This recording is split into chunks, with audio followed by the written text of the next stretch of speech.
Welcome दोस्तों। सबका स्वागत है हमारे चैनल में। आज हम बात करने वाले हैं ट्रेडिंग पीएनएल और बैलेंस शीट क्यों बनाया जाता है, क्या इंपॉर्टेंस होता है हमारे बिजनेस में, इसके बारे में हम बात करेंगे।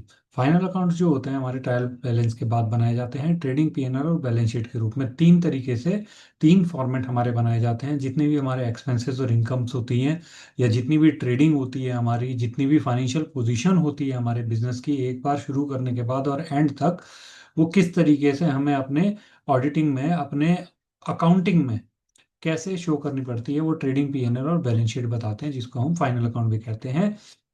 Trading, profit and loss and balance sheet, ये तीन तरीके के फॉर्मेट हम बनाते हैं। इनका ऑब्जेक्टिव होता है बिजनेस की प्रॉफिटेबिलिटी को मेजर करना, उसकी जितनी भी फाइनेंशियल हेल्थ है उसको असेस करना, एंड ऑल इंफॉर्मेशन जो कि एक पर्टिकुलर अपनी एंट्रीज को देख करके हम अपने आने वाले टाइम के लिए बना सकते हैं, स्ट्रेटजीज बना सकते हैं, अपने प्राइजेस फिक्स कर सकते हैं, कॉस्टिंग को कंट्रोल कर सकते हैं। ये सब हमारे ऑब्जेक्टिव होते हैं फाइनेंशियल स्टेटमेंट के, ट्रेडिंग पीएनएल बैलेंस शीट बनाने के।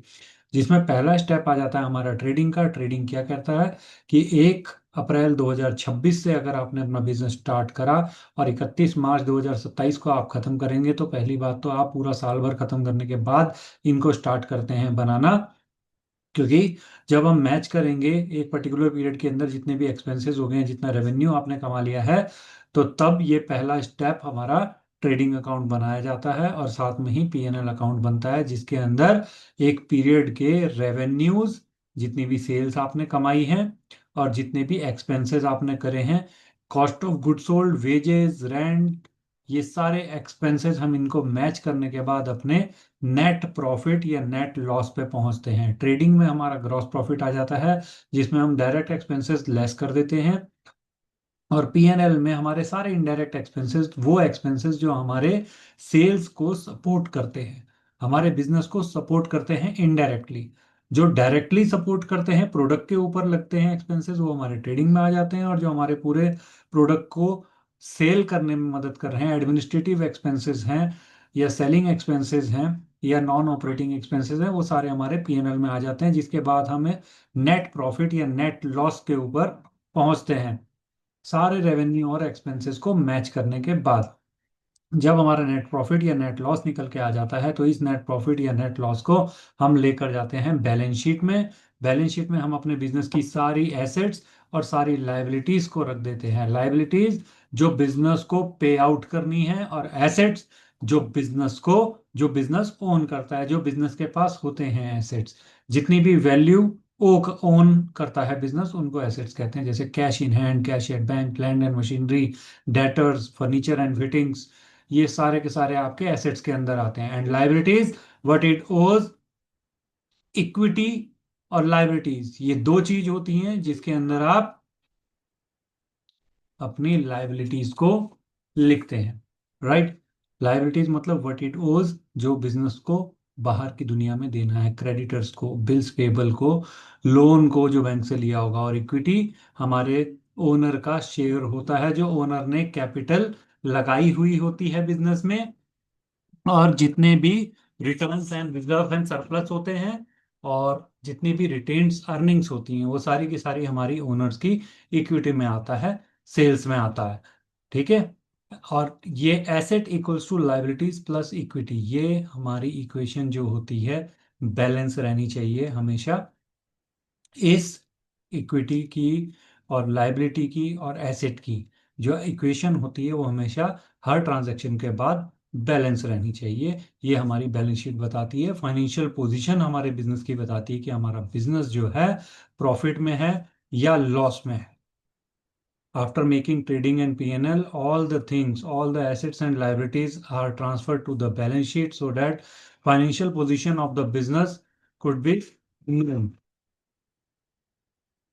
की इंसाइट्स हमें इससे क्या पता चलते हैं? Operational efficiencies, financial health, decision making.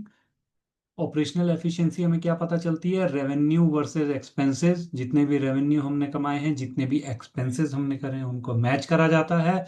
Cost की सारी मैनेजमेंट होती है, कॉस्ट का कंट्रोल होता है, सारे डिसीजन हम कॉस्ट के ऊपर ले सकते हैं। जब कॉस्ट ऑफ गुड्स सोल्ड निकल जाती है तो हम स्ट्रेटेजीज बना सकते हैं कितने अमाउंट पे हम उसे मार्केट में बेचेंगे। Financial health, profit and losses का पता चल रहा है, डेप्ट लेवल का पता चल रहा है, इक्विटी और ग्रोथ का पता चल रहा है। डिसीजन मेकिंग, हमारी इन्वेस्टमेंट की सारी डिसीजन मेकिंग इससे होती है। कॉस्ट पे कंट्रोल हो रहा है, जैसा कि हमने कॉस्ट मैनेजमेंट में भी देखा। ऑपरेशनल एफिशिएंसी हो रही है हमारी, और फ्यूचर की प्लानिंग हमारी सारी इसी के बेस पे होती है। ट्रेडिंग पीएनएल जो नेट प्रॉफिटेबिलिटी बता रहा है, बैलेंस शीट जो आपकी फाइनेंशियल पोजीशन बता रही है, जो कि हमारे इन्फॉर्म्ड बिजनेस डिसीजंस को लेके बहुत इंपॉर्टेंट होती है। ये हमारा ट्रेडिंग पीएनएल बैलेंस शीट की समरी है। एंड होप आपको ये सेशन अच्छा लग रहा हो।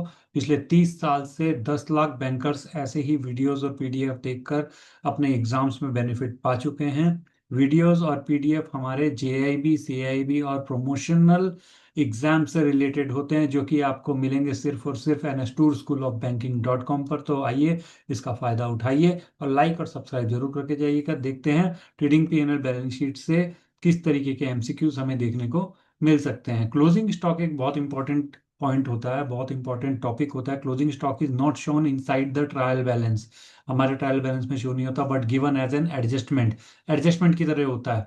इट्स करेक्ट ट्रीटमेंट इज, क्या वो हमारा credit side of trading account में शो करते हैं? बिल्कुल शो करते हैं। Show only in balance sheet under current asset, अब यहाँ पे ओनली वर्ड आ गया है, करंट एसेट के अंदर शो कर रहे हैं। Shown in trading account and balance sheet both, या फिर shown in profit and loss account only. देखिए क्लोजिंग स्टॉक की कोई एंट्री हम करते नहीं है, इसलिए वो जर्नल में नहीं आता, लेजर में नहीं आता, ट्रायल बैलेंस में नहीं आता, एडजस्टमेंट की तरह अलग से दिखाया जाता है।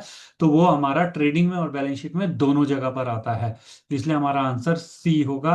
When closing stock is given is an adjustment, it is credited in trading account and shown in the current asset in the balance sheet, क्योंकि ये हमारा मैचिंग प्रिंसिपल के अंडर आता है। सेकंड एमसीक्यू को देखें अगर, ग्रॉस प्रॉफिट प्राइमरीली इंडिकेट्स, क्या बताता है वो? हमारे ओवरऑल फाइनेंशियल हेल्थ बता रहा है ग्रॉस प्रॉफिट, या efficiencies in managing indirect expenses, या फिर एफिशिएंसी इन कोर ट्रेडिंग एक्टिविटीज, या फिर लिक्विडिटी पोजीशन। आंसर होगा हमारा इसका सी, क्योंकि ट्रेडिंग एक्टिविटीज से ही हमारा ग्रॉस प्रॉफिट निकलता है, net sales minus cost of goods sold.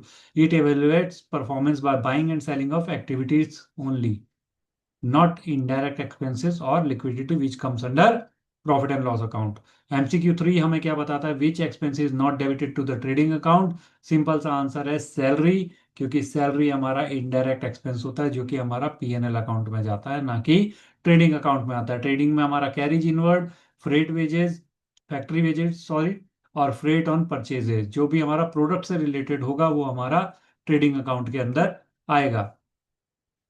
Net profit will increase if, इनमें से क्या चीज हो जाएगी कि हमारा नेट प्रॉफिट जो पीएनएल में आता है वो इंक्रीज हो जाए? Closing stock is under valued, closing stock is over valued, opening stock is over valued, या फिर परचेजेस आर अंडर स्टेटेड। हमारा नेट प्रॉफिट बढ़ जाएगा अगर क्लोजिंग स्टॉक हमने ओवर वैल्यू कर दिया, जो कि हमारी कॉस्ट ऑफ गुड्स सोल्ड को कम कर देगा, ग्रॉस प्रॉफिट को इंक्रीज कर देगा, and ultimately which will increase our net profit. MCQ fifth की बात करते हैं अगर हम, which of the following does not affect the net profit? कौन सी चीज नेट प्रॉफिट में असर नहीं डालती? डेप्रिसिएशन हमारा पीएनएल में आता है तो अफेक्ट डालेगा। Provision and for doubtful debts PNL में आता है। ड्राइंग्स हमारा बैलेंस शीट में आता है तो ये नेट प्रॉफिट पे असर नहीं डालेगा। रेंट हमारा पीएनएल में आता है, जो भी चीज पीएनएल में डेबिट हो रही है वो हमारी पीएनएल पे नेट प्रॉफिट पे असर डाल रही है, तो हमारा आंसर होगा सी, ड्राइंग्स, जो कि हमारा कैपिटल में से डिडक्ट हो जाता है बैलेंस शीट में, ना कि नेट प्रॉफिट पे कोई असर डालता है। MCQ6, if gross profit is high but net profit is low, it indicates, अगर हमारा ग्रॉस प्रॉफिट हाई है और नेट प्रॉफिट कम हो गया है, इसका मतलब क्या हुआ? पुअर कॉस्ट कंट्रोल है परचेजेस में, या फिर एक्सेसिव इनडायरेक्ट एक्सपेंसेस है, या फिर लो सेल्स रेवेन्यू है, या फिर हाई क्लोजिंग स्टॉक है।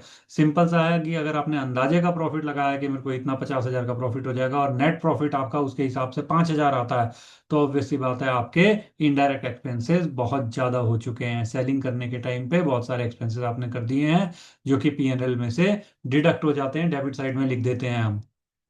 ठीक है, देखिए आज का सेशन आपको समझ में आया होगा, अच्छा लगा होगा। ट्रेडिंग पीएनएल बैलेंस शीट की समरी है, डिटेल में बता दी गई है, एमसीक्यूज बता दी गई है। थैंक यू वेरी मच, मिलते हैं नेक्स्ट सेशन में और भी अच्छे टॉपिक के साथ। लाइक और सब्सक्राइब जरूर करके जाइएगा। Thank you very much.